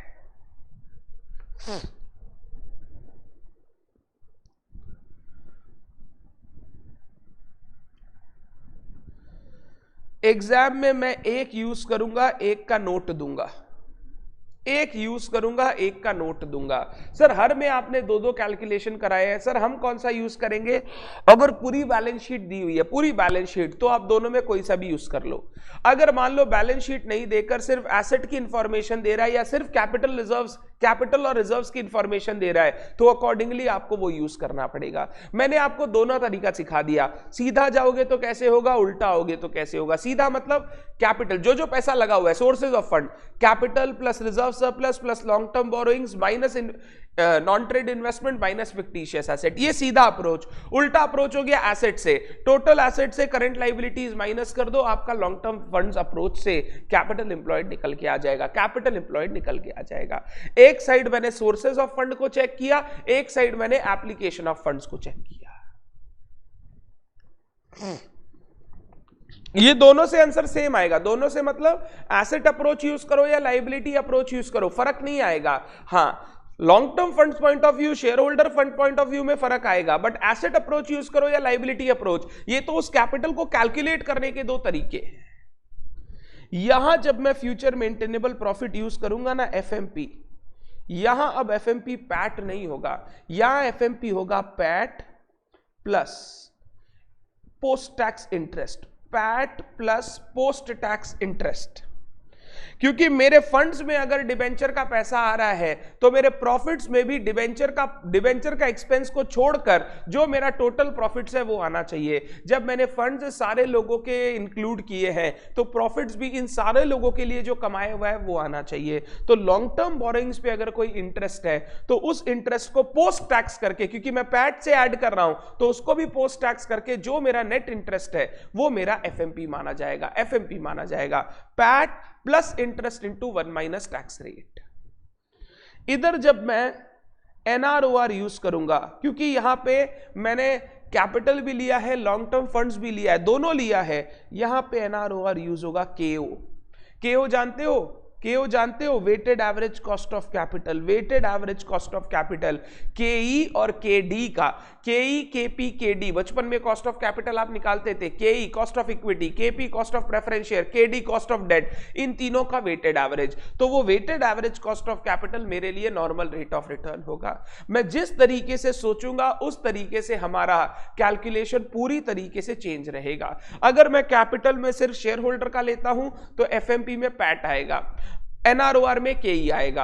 अगर मैं कैपिटल लेता हूं, अगर मैं कैपिटल एम्प्लॉयड लेता हूं long term funds point of view से, तो एफएमपी में भी इंटरेस्ट ऐड होकर आएगा, क्योंकि वहां पर मेरे कैपिटल में टोटल डिबेंचर्स इंक्लूडेड है, total long term funds included है। और एनआरओआर में मैं केओ लूंगा, केओ ओवरऑल कॉस्ट ऑफ कैपिटल। मेरी एक्सपेक्टेशन कितनी है, कैपिटल इनटू केओ, मेरी एक्सपेक्टेशन है, मैंने कमाया कितना है, जितना कमाया माइनस जितनी एक्सपेक्टेशन, जो एक्स्ट्रा प्रॉफिट है वो गुडविल है, जो एक्स्ट्रा प्रॉफिट है वो गुडविल का मेजर है या सुपर प्रॉफिट है, उससे मैं गुडविल कैलकुलेट करूंगा।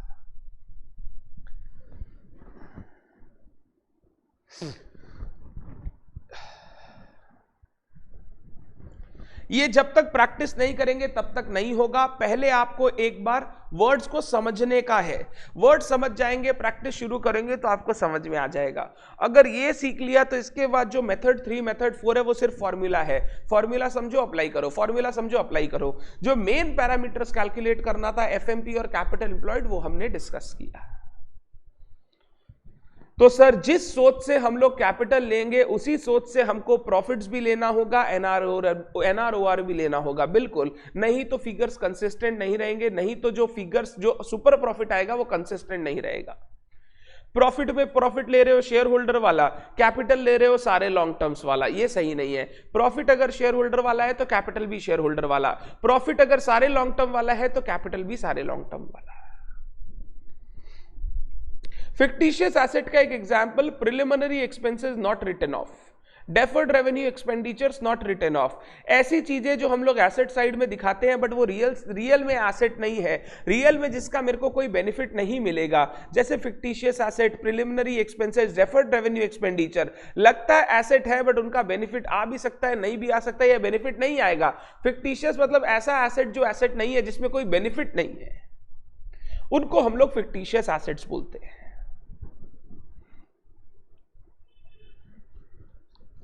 सर अगर मान लो क्वेश्चन में एनआरओआर सिर्फ केओ दिया, केई नहीं दिया, तो सर हम लोग समझ जाएंगे कि हम लोगों को long term funds point of view use कर रही है, सब समझ जाओगे। बट एनआरओआर में बताएगा नहीं ना वो केओ है या केई है, वो तुमको दिमाग लगाना पड़ेगा। सर दिमाग कैसे लगाएंगे, कैसे ही नहीं, हम लोग पहला वाला यूज करेंगे, दूसरा वाला नोट में देंगे। अगर आप ये सोचने लग जाओगे एग्जाम में कि हमको कौन सा देखना है, कौन सा करना है, हम ये करें या ये करें, नहीं होगा। कर आप दोनों ही सकते हो, दोनों पॉइंट से, दोनों अप्रोच से आप कैपिटल एम्प्लॉयड कैलकुलेट करके गुडविल कंप्यूट कर सकते हो। दोनों अप्रोच गलत नहीं है बट अलग अलग टाइम पर काम आते हैं। क्वेश्चंस आपको नहीं बताता आप किस सोच से वैल्यूएशन कर रहे हो, तो थोड़ा सा डिफिकल्ट हो जाता है टू डिटरमाइन हमको कौन सा यूज करना है। हम लोग रियल लाइफ में पहला वाला यूज करते हैं क्योंकि हम लोग ये अज्यूम करते हैं कि यार बिजनेस होगा तो बिजनेस में बोरोइंग तो यूज करेंगे यार, और वो बोरोइंग यूज करना हमारे लिए फेवरेबल होता है क्योंकि उसका कॉस्ट कम होता है और उसको हम लोग यूज करके रिटर्न ज्यादा ला पाते हैं। तो सर वो बोरोइंग हमारे लिए फेवरेबल है, हम उस चीज को कंसिडर करते हुए हम अपनी गुडविल की वैल्यूएशन करेंगे, गुडविल की वैल्यूएशन करेंगे।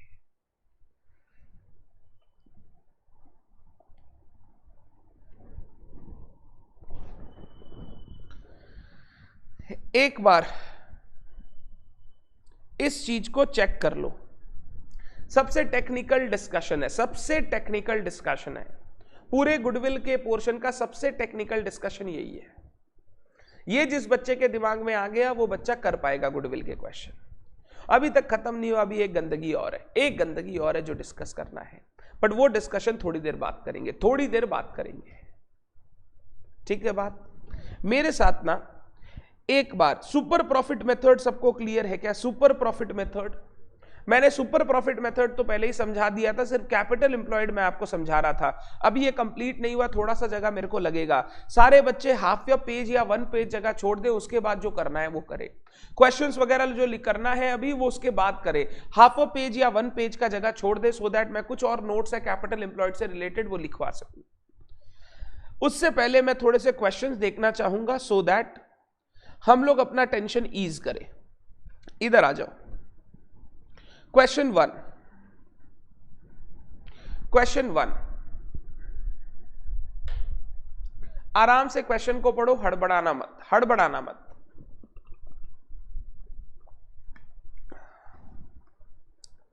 ये सब टॉपिक जब तक पूरा एप्लीकेशन कंप्लीट नहीं कर लेते तब तक टॉपिक को जज मत करना।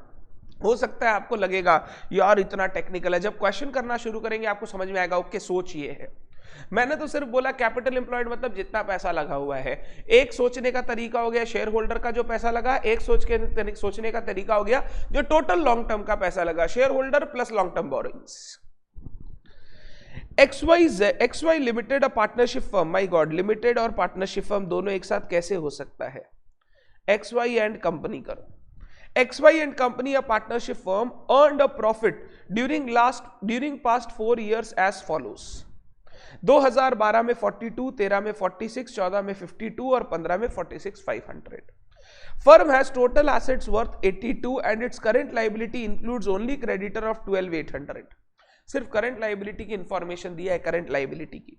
Normal rate of return 10%, determine the value of goodwill on the basis of 2.5 years purchase of super profits, on the basis of 2.5 year purchase of super profits. Super profits आ जाओ,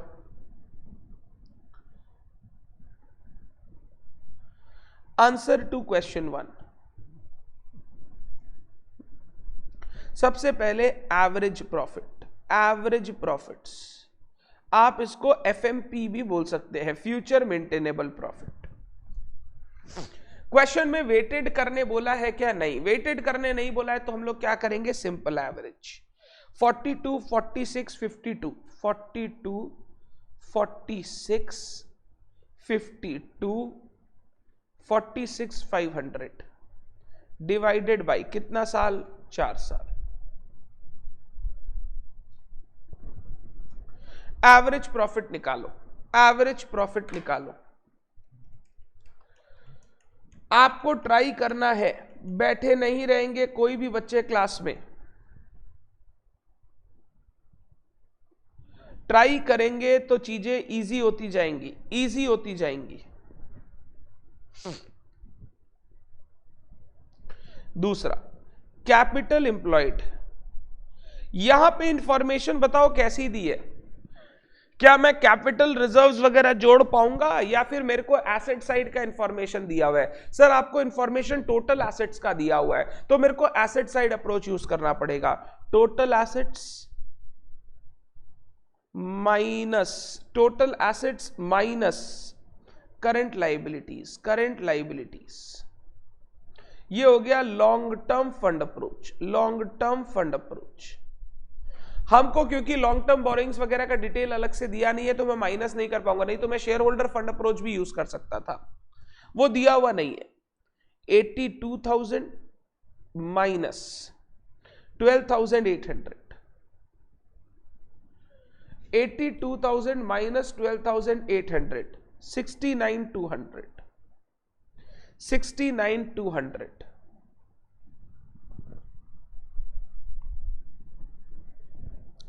तो मेरा normal profit, normal profit capital employed into NROR, into NROR, capital employed into NROR. Very good Shahnawaz, very good. Super profit, super profit बताओ क्या था? Average profit minus normal profit, average profit minus normal profit.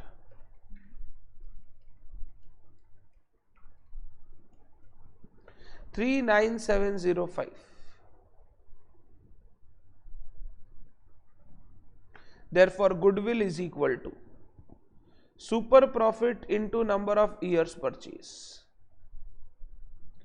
39,705 into number of years purchase कितना है रे? number of years purchase 2.5,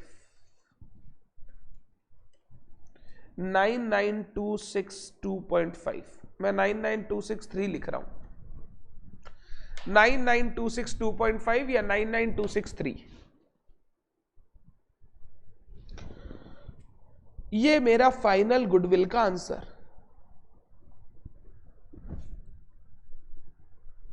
average profit minus normal profit, super profit, super profit multiplied by number of years purchase, goodwill. Normal profit होता है capital employed into normal rate of return, capital employed into normal rate of return. यहां पर question में capital employed calculate करने के लिए मेरे को सिर्फ एसेट साइड की इंफॉर्मेशन दी गई थी। लाइबिलिटी में सिर्फ करंट लाइबिलिटी बताया था, कैपिटल कितना लगा हुआ है, रिजर्व्स कितना लगा हुआ है, ये सब बताया नहीं। तो मैंने total asset minus current liability करके कैपिटल एम्प्लॉयड निकाल लिया। तो ये जो मैं asset side approach, liability side approach निकाल रहा हूं, आप दोनों में कोई सा भी यूज कर सकते हैं, बट आपको देखना होगा इंफॉर्मेशन क्वेश्चन में क्या प्रोवाइड की है।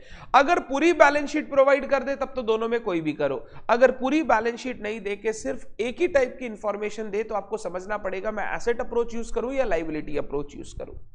दोनों में आंसर बिल्कुल सेम आना चाहिए, सेम आना चाहिए। क्वेश्चन 1 के बाद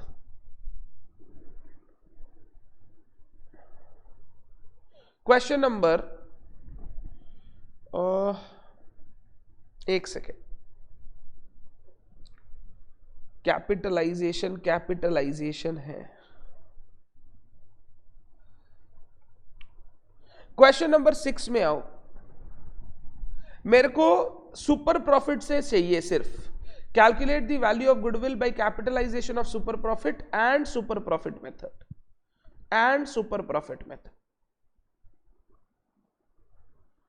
क्वेश्चन नंबर 6 में ये ऐड करो।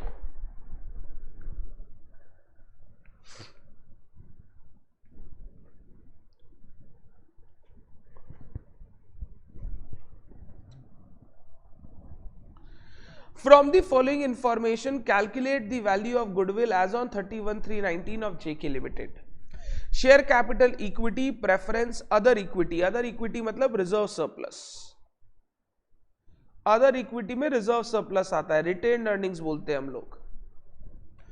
Debentures, depreciation fund. Depreciation fund क्या होता है? क्यूमुलेटेड डेप्रीसिएशन, एसेट से लेस करके दिखाते हैं, इसका कोई काम नहीं है यहाँ पे, ये कोई लाइबिलिटी नहीं है। Creditors, asset side of balance sheet includes preliminary expenses. Preliminary expenses ये fictitious asset. Market value of asset is 70,000 more than book value. जो मेरे एसेट्स है उनका जो मार्केट वैल्यू है वो बुक वैल्यू से 70,000 ज्यादा है। हम लोग तो वैल्यूएशन फेयर वैल्यू के हिसाब से करते हैं, क्योंकि अगर आज मैं ये बिजनेस करना चाहूं और एसेट्स वगैरह खुद से प्रोक्योर करूं तो मेरे को तो आज के मार्केट प्राइस के हिसाब से प्रोक्योर करना होगा। Profit for the last 3 years after 40% tax rate दिया हुआ है और ये आफ्टर टैक्स है, पैट है 75, 84, 114, ठीक है। Fair value, fair return on capital, fair return on capital employed in this type of business is 10%.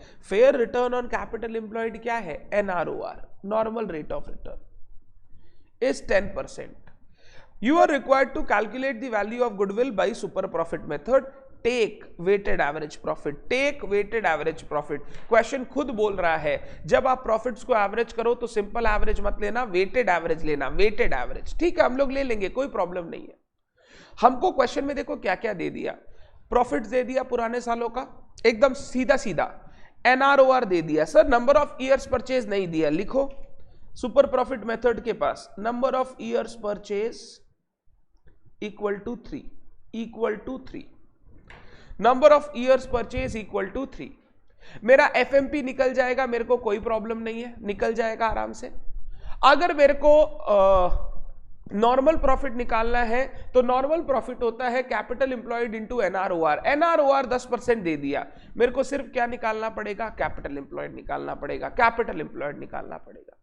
अब क्वेश्चन अराइज करता है, सर कैपिटल एम्प्लॉयड कौन सा ले, सिर्फ शेयर होल्डर्स वाला ले या लॉन्ग टर्म फंड्स वाला ले, सिर्फ शेयर होल्डर्स वाला ले या लॉन्ग टर्म फंड्स वाला ले। और दूसरा doubt, sir preference share capital यहां पे रिडीमेबल है या नॉन रिडीमेबल? जब कुछ नहीं बोलता हम लोग उसको रिडीमेबल मानते हैं, रिडीमेबल इन कैश। जब कुछ नहीं बोलता ना हम लोग प्रेफरेंस शेयर होल्डर को रिडीमेबल इन कैश मानते हैं, रिडीमेबल इन कैश,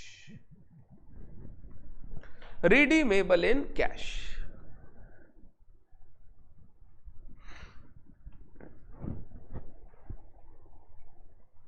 सर ये एनआरओआर कौन सा दिया हुआ है? KO दिया हुआ है कि KE दिया हुआ है? अभी देखो अलग से बताया नहीं KO या KE, आप जो भी अप्रोच यूज करो उसके हिसाब से उसको वही मान लेना। अगर आप long term funds approach use कर रहे हो इसको KO मान लेना, अगर आप यूज कर रहे हो सिर्फ शेयर होल्डर्स फंड अप्रोच तो आप इसको KE मान लेना, KE मान लेना। मैं आपको दोनों अप्रोच से करके दिखाऊंगा और दोनों अप्रोच में डिफरेंस समझाऊंगा, पहला अप्रोच और दूसरा अप्रोच, यानी शेयर होल्डर फंड अप्रोच और लॉन्ग टर्म फंड अप्रोच में क्या फर्क है, क्या फर्क है। मैं इसको एक बार ना KE मान रहा हूं, मैं इसको मान रहा हूं KE, assuming NROR to be KE, NROR to be KE, cost of equity. बचपन के कुछ कॉन्सेप्ट्स अभी आपके सामने डिस्कस करूंगा सो दैट आप चीजों को अच्छे से समझ सके। एग्जाम में अगर आप लॉन्ग टर्म फंड्स मान रहे हो तो इसको KO मान लेना सीधा 10% को, कोई प्रॉब्लम नहीं है। अब तुमको सिखाता हूं, ये क्वेश्चन बहुत अच्छा है जिससे आप दोनों अप्रोच बहुत अच्छे से समझ पाओगे, शेयर होल्डर फंड अप्रोच और लॉन्ग टर्म फंड अप्रोच में क्या फर्क है। आंसर टू क्वेश्चन 2 एग्जाम में आएगा तो क्या करना है वो भी मैं आपको बताऊंगा, आप टेंशन ना ले। आंसर टू क्वेश्चन 2, पहले एग्जाम को भूल जाओ, पहले सीखने की कोशिश करो। सॉरी क्वेश्चन 2 नहीं था, क्वेश्चन 6 था। आंसर टू क्वेश्चन 6, इसके बाद हम लोग ब्रेक लेंगे, ठीक है। आंसर टू क्वेश्चन 6, पहला अजम्पशन, गुडविल, या गुडविल नहीं ऐसे लिखता हूं, capital employed calculated using share holders fund approach, share holders fund approach, share holders fund approach. और शेयर होल्डर में भी हम लोग सिर्फ इक्विटी का बात करेंगे। क्यों इक्विटी का? सर प्रेफरेंस शेयर कैपिटल तो लाइबिलिटी है, लाइबिलिटी। अब वो सर इक्विटी नहीं है, अब वो सर कैपिटल का पार्ट नहीं है, इंड एस में उसको लाइबिलिटी माना जाता है, इक्विटी। ठीक है, एक एक करके मैं सबसे पहली बात करूंगा number A, FMP. FMP future maintainable profit, average profit, क्योंकि ये प्रॉफिट मेरे को ऑलरेडी पैट वाला दे रखा है। पैट वाला ही प्रॉफिट होता है किसके लिए? शेयर होल्डर्स के लिए। बट सर इस शेयर होल्डर में इक्विटी शेयर होल्डर भी है, प्रेफरेंस शेयर होल्डर भी है, जिसको हम लोग इसके बाद डिविडेंड दिया करते हैं, इसके बाद डिविडेंड दिया करते हैं। ओके ओके, पहले मैं एवरेज प्रॉफिट निकालता हूं, एवरेज प्रॉफिट, क्योंकि क्वेश्चन में वेटेड एवरेज बोला है, मैं वेटेड एवरेज यूज करूंगा। 75,000 into 1, 84,000 into 2, 1,14,000 into 3 divided by 1 + 2 + 3। मेरे साथ साथ आप बताएंगे आंसर क्या होगा, आप बताएंगे आंसर क्या होगा।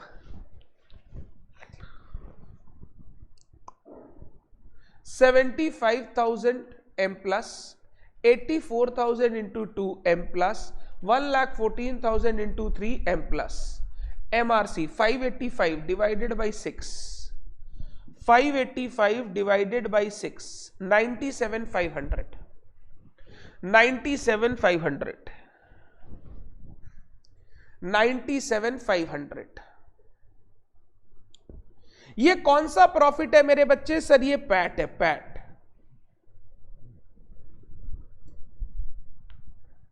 Profit after tax. क्वेश्चन एकदम बोला आपको।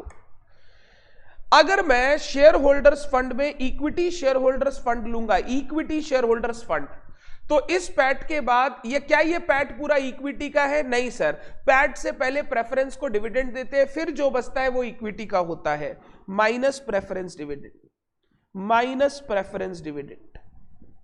क्योंकि प्रेफरेंस डिविडेंड आज के दिन लाइबिलिटी माना जाता है, लाइबिलिटी माना जाता है। तो प्रेफरेंस डिविडेंड हो गया 2 लाख का 10%, 20,000। अब ये जो बचा किसका बचा? 77,500। ये जो बचा ना, ये इक्विटी शेयर होल्डर्स लोगों का प्रॉफिट बचा। अगर मैं कैपिटल इक्विटी शेयर होल्डर्स के हिसाब से लूंगा तो मेरे को प्रॉफिट भी इक्विटी शेयर होल्डर के हिसाब से लेना है। मैंने जो बोला था ना, प्रॉफिट भी इक्विटी शेयर होल्डर के हिसाब से लेना है।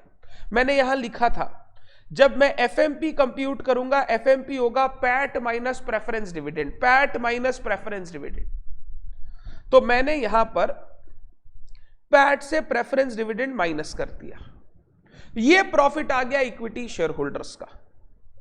Number B, capital employed. Capital employed मैं कौन सा लूंगा? Share holders approach. Share holders, equity share capital, equity share capital 5 lakh plus other equity, other equity जो रिजर्व सरप्लस वगैरह है 70,000 minus fictitious assets, fictitious assets 20,000 minus plus revaluation gain, नीचे बोला market value of asset 70,000 more than book value, book value से ज्यादा है तो ये गेन, ये मेरा निकल गया कैपिटल इंप्लॉयड, ये मेरा निकल गया कैपिटल इंप्लॉयड। और इस कैपिटल में मैंने दूसरे लॉन्ग टर्म फंड्स नहीं लिए हैं, सिर्फ शेयर होल्डर का फंड लिया है, सिर्फ शेयर होल्डर का फंड लिया है।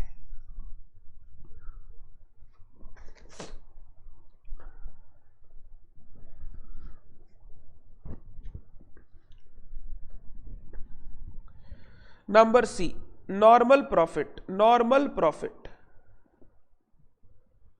कैपिटल इंप्लॉयड इनटू केई, क्योंकि मैंने उस 10% को केई अज्यूम कर रखा है तो वो 10% यहां आ जाएगा 62,000। 62,000 जिस तरीके से बिजनेस को देख रहे हो उस तरीके से उसके कैलकुलेशंस करने पड़ेंगे। तो मेरा निकल गया super profit, super profit capital employed capital employed multiplied by NROR. Capital employed है 6 लाख, सुपर प्रॉफिट ना, सॉरी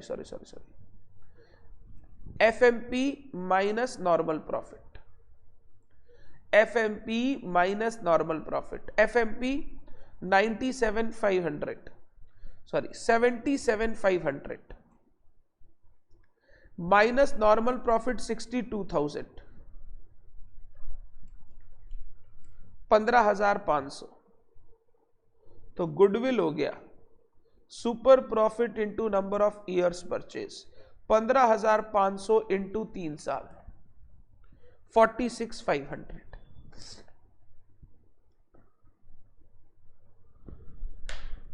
46,500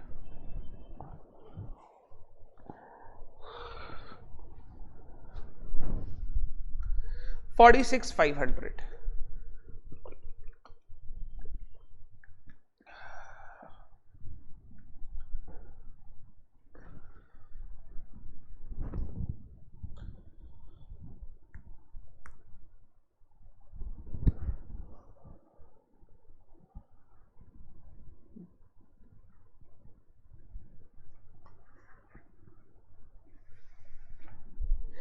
एक बार आप चेक करो, एक बार आप इस पूरे प्रोसेस को चेक करो, हड़बड़ाना मत, हड़बड़ाना मत। जितना स्लो चलेंगे उतना अच्छे से आपको समझ में आएगा, बिल्कुल हड़बड़ाना मत। कैपिटल एम्प्लॉयड टेक्निकल इश्यू है,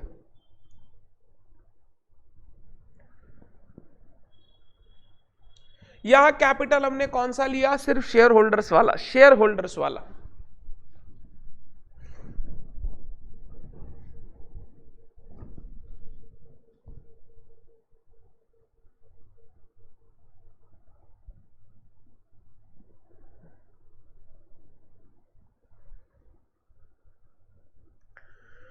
कोई डाउट है तो पूछो, कोई डाउट है तो पूछो।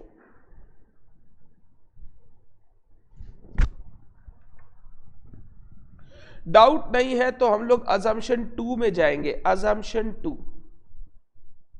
एग्जाम में हम लोग दोनों तो कदापि नहीं करेंगे भाई, ऐसे पूरा इतना इतना सॉल्व करना इज नॉट पॉसिबल, एक करके दूसरे का नोट जाएगा। Capital employed from long term funds point view, long term funds point of view.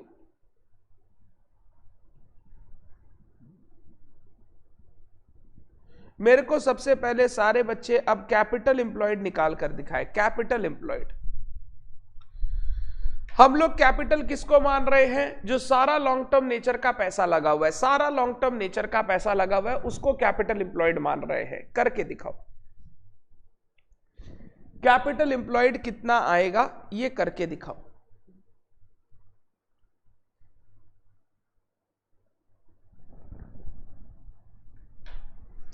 Try करना है आपको, गलती हो गलती सही कोई प्रॉब्लम नहीं है, ट्राई करो कि हमारे बिजनेस में जो पैसा लगा है उसमें लॉन्ग टर्म नेचर का पैसा कौन कौन सा है। Sir equity share capital long term nature का, very good. Preference share capital sir वो भी लॉन्ग टर्म नेचर का, very good. Other equity reserve surplus sir ये भी मालिक का ही पैसा होता है, लॉन्ग टर्म नेचर का, वेरी गुड। फिर डिबेंचर्स का पैसा, डिबेंचर्स का पैसा ये भी लॉन्ग टर्म नेचर का होता है, very good. 1 lakh minus fictitious assets, fictitious assets 20,000 plus revaluation gain, revaluation gain 70,000, 70,000। तो यहां पे मैंने 2 चीज और ले ली कैपिटल के अंदर, प्रेफरेंस शेयर कैपिटल और डिबेंचर्स। डिबेंचर्स यहां पे मैंने 2 चीज और इंक्लूड कर ली, प्रेफरेंस शेयर कैपिटल और डिबेंचर्स, क्योंकि अब मेरे को लॉन्ग टर्म फंड्स के बारे में सोचना है, अब मेरे को सिर्फ कैपिटल के बारे में नहीं सोचना।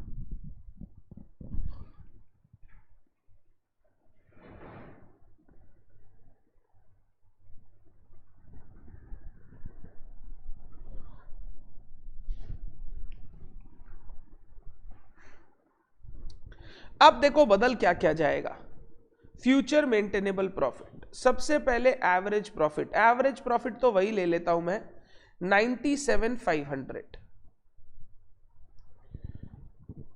अगर मेरे कैपिटल में प्रेफरेंस और डिबेंचर्स है तो मेरे प्रॉफिट में भी उनके हिस्से के प्रॉफिट आने चाहिए।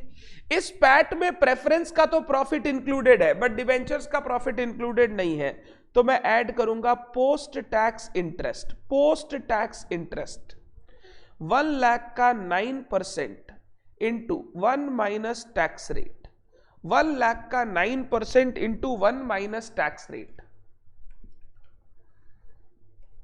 टैक्स रेट 0.4 है, हाँ 0.4, 40% है टैक्स रेट, 40% है टैक्स रेट। तो अब मेरा फ्यूचर मेंटेनेबल प्रॉफिट आ गया 1,02,900, 1,02,900। अगर मैं अपने कैपिटल में जो मेरे पास डिवेंचर और प्रेफरेंस शेयर होल्डर्स है उनको हटा के सिर्फ इक्विटी ले आऊं, इक्विटी सिर्फ शेयर कैपिटल ले आऊं, मैं बोल रहा हूं अब डिवेंचर प्रेफरेंस नहीं रहेंगे, मैं सिर्फ मालिक अकेला रहूंगा, सारे लॉन्ग टर्म फंड जो है उसकी जगह मैं अगर अपने इक्विटी रिप्लेस कर दूं तो मेरे को फ्यूचर में इंटरेस्ट भी नहीं देना पड़ेगा, मेरा फ्यूचर मेंटेनेबल प्रॉफिट बढ़ जाएगा, बढ़ जाएगा। नंबर 3, मैं अज्यूम कर रहा हूं एक बार, अज्यूम KO 10%, जो 10% का NROR है वो KO है। वैसे मैं अज्यूम नहीं करूं तो कैलकुलेट कर भी सकता हूं। आप जानते हो KO होता है KE, KP, KD का वेटेड एवरेज, वेटेड एवरेज।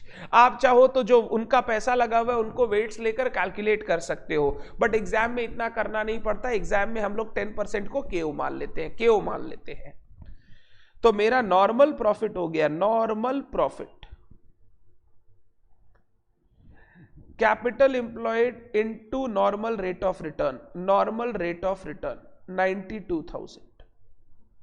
तो मेरा सुपर प्रॉफिट हो गया, सुपर प्रॉफिट 1,02,900 माइनस 92,000, 10,900, तो मेरा गुडविल हो गया 10,900 इंटू 3 ईयर्स, 10,900 इंटू 3 ईयर्स 32,700।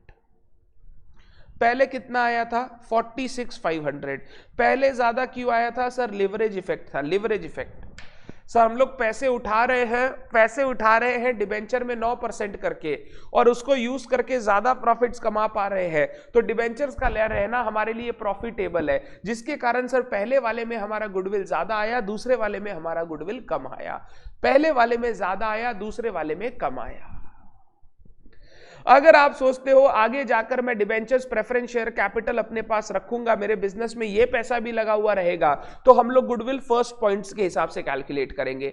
अगर हम लोग सोच रहे नहीं डिबेंचर विवेंचर कुछ नहीं रहेगा, उन लोगों को सबको रीपेमेंट करके इक्विटी शेयर्स चला जाएगा, तो उस केस में हम लोग गुडविल सेकंड वाले अप्रोच से कैलकुलेट करेंगे। तो गुडविल कंप्यूटेशन का रियल लाइफ में अप्रोच करेगा कि फ्यूचर में जो नई एंटिटी आप खरीदने के बाद उसको रीस्ट्रक्चर करके बनाओगे, वहां पर डेट्स वगैरह रहेंगे या नहीं रहेंगे। अगर डेट्स वगैरह रहेंगे तो हम लोग लिवरेज इफेक्ट वाला गुडविल निकालेंगे, ये वाला। डेट्स वगैरह नहीं रहेगा तो हम लोग ये वाला गुडविल निकालेंगे। मैं ऐसा बोलूंगा, अगर मेरे सारे डिबेंचर और प्रेफरेंस मेरे कैपिटल का पार्ट बन जाए, कैपिटल का पार्ट बन जाए, तो हमारा गुडविल कितना होना चाहिए? 32,700, 32,700। अब एक बार ना ऊपर जाके पढ़ो मैंने क्या लिखवाया।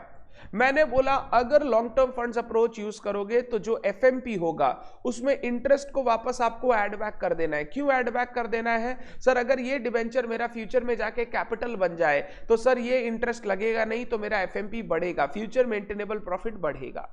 जब आप एनआरओआर लोगे तो एनआरओआर केओ वाला लोगे, केई वाला नहीं लोगे, केओ वाला लोगे, केई वाला नहीं लोगे।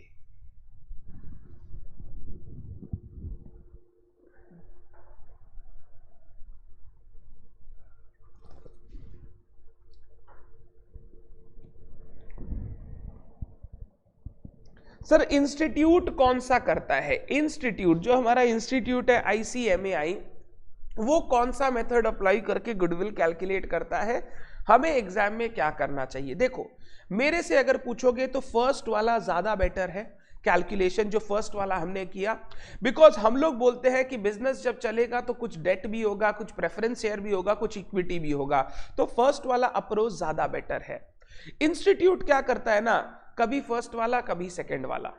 आपको इंस्टीट्यूट की सोच में ज्यादा सेकंड वाला दिखाई दे सकता है जब इनिशियली छोटे छोटे क्वेश्चंस होंगे। जब बड़े क्वेश्चन आएंगे तो इंस्टीट्यूट फर्स्ट वाला ही यूज करेगा, जो हमने बोला शेयर होल्डर्स फंड अप्रोच से कैपिटल एम्प्लॉयड निकालो। हम लोग क्या करेंगे, हमेशा ऑल्टरनेटिव 1 वाला आंसर करेंगे, ऑल्टरनेटिव 2 को हम लोग नोट में लिखेंगे। हम लोग बोलेंगे we have computed capital employed using the shareholders fund point of view. One can also compute capital employed using long-term funds point of view. In that case, the FMP and NROR will change accordingly. FMP and NROR will change accordingly and goodwill will change accordingly. तो हम लोगों को एक करना है, दूसरा note में देना है, एक करना है, दूसरा नोट में देना है। मैं देखता हूं ये क्वेश्चन शायद इंस्टीट्यूट के मटेरियल में होना चाहिए, ये क्वेश्चन शायद इंस्टीट्यूट के मटेरियल में होना चाहिए। इंस्टीट्यूट का आंसर मानकर अगर आप हर बार करोगे तो आप गलत करके आ जाओगे। इंस्टीट्यूट कहीं कहीं एम्बिगुअस सॉल्यूशन दिया है। मैं एक बार आपको सिर्फ रेफर करा रहा हूं सो दैट आपको समझ में आए ओके किस तरीके से काम करना है। बट इस सॉल्यूशन को बेस मत मान लेना, क्योंकि लॉजिक जो हमने लिया है वो लॉजिक ही हमको यूज करना है। Valuation of goodwill page number 322।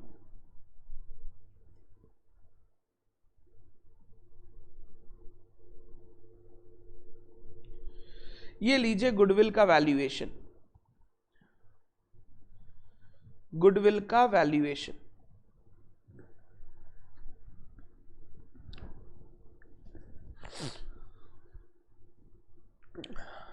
ये वैल्यूएशन ऑफ गुडविल शुरू हुआ, ये तो हमने लास्ट क्लास कर लिया था, ये हमने अभी कर लिया। कहाँ गया ये क्वेश्चन? दिया नहीं है, यहां दिया हुआ नहीं है, तो ये क्वेश्चन कहां होगा? हो सकता है वर्कबुक में हो। एक सेकेंड, हाँ, इंस्टीट्यूट की सोच देखना जरूरी है सो दैट हम लोग एग्जाम में गलती ना करें। लो, लकीली सामने ही मिल गया। देखो ये सेम क्वेश्चन है जो अभी हमने किया, एक बार देख लो। अगर किसी बच्चे को लगता है हम तो वही करेंगे जो इंस्टीट्यूट एकदम छाप के लिखता है अपने बुक में, हमको वही करना है, तो वो बच्चा ये सॉल्यूशन रेफर कर सकता है। एकदम सेम क्वेश्चन है जो हमने किया। यहां देखो कैपिटल एम्प्लॉयड उन्होंने कैसे कंप्यूट किया। देखो यहां पर उन्होंने प्रेफरेंस शेयर कैपिटल को इंक्लूड किया, डिबेंचर्स को इंक्लूड किया। मतलब ये लोग कौन सा अप्रोच से कर रहे हैं? Long term fund approach. Long term fund approach. शायद हमारा भी 920 आया है, 920 चेक करो, शायद हमारा भी 920 आया है, 920। वेटेड एवरेज प्रॉफिट निकाल के इंटरेस्ट को ऐड कर दिया नेट ऑफ टैक्स 1,02,900, 1,02,900 जो हमने भी किया। फिर वेटेड एवरेज प्रॉफिट से normal average minus, normal profit minus किया 10% को केओ पकड़ के, 10,900 का सुपर प्रॉफिट और उसके हिसाब से गुडविल। क्योंकि क्वेश्चन कैपिटलाइजेशन मेथड का था इसीलिए उनका आंसर लास्ट में अलग आ रहा है। हमने तो नंबर ऑफ ईयर्स परचेज नया लिख के सुपर प्रॉफिट मेथड यूज किया ना, मेथड 3 तो अभी सीखा नहीं है, अभी तो हम लोग सुपर प्रॉफिट मेथड में चल रहे हैं। तो इंस्टीट्यूट ने देखो जो सोल्यूशन दिया वो किस हिसाब से दिया? लॉन्ग टर्म फंड अप्रोच से दिया, लॉन्ग टर्म फंड अप्रोच से। मैं अगर कैपिटल लॉन्ग टर्म लूंगा तो मैं जो प्रॉफिट्स भी लूंगा वो भी कौन सा लूंगा? लॉन्ग टर्म वाले प्रॉफिट्स। मतलब अगर मेरे डिबेंचर प्रेफरेंस शेयर कल जाके कैपिटल बन जाए इक्विटी वाले, तो मेरा वो डिबेंचर पर इंटरेस्ट लगेगा ही, तो मेरा एफएमपी भी चेंज हो जाएगा, बढ़ जाएगा। बच्चे कोई डाउट्स है तो पूछ लीजिए। मैं आपको पहले ही बोल रहा हूं, डरने का नहीं है, समझने का है। टाइम लगेगा। ये चैप्टर मैंने आपको बोला इनिशियली जब करोगे आपको लगेगा कितना कुछ बता दिए सर बोल रहे ये ऐसे होता है, वो ऐसे होता है, इसको ऐसे सोचना है, सर कितना सारा बता दिए। बट जब लास्ट क्लास तक पहुंचोगे ना, आप बोलोगे सर सब क्लियर है।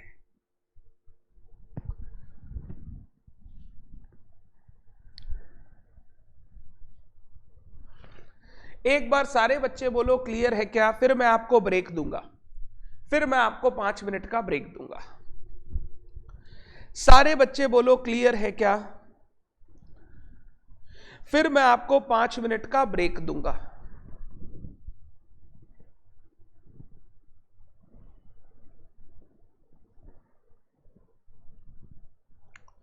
पांच मिनट के ब्रेक में आप भी चाय पिए, मैं भी चाय पी लेता हूं, थोड़ा रेस्ट कर ले, जो जिसको फ्रेश वगैरह होना है फ्रेश हो जाए, and then will meet again.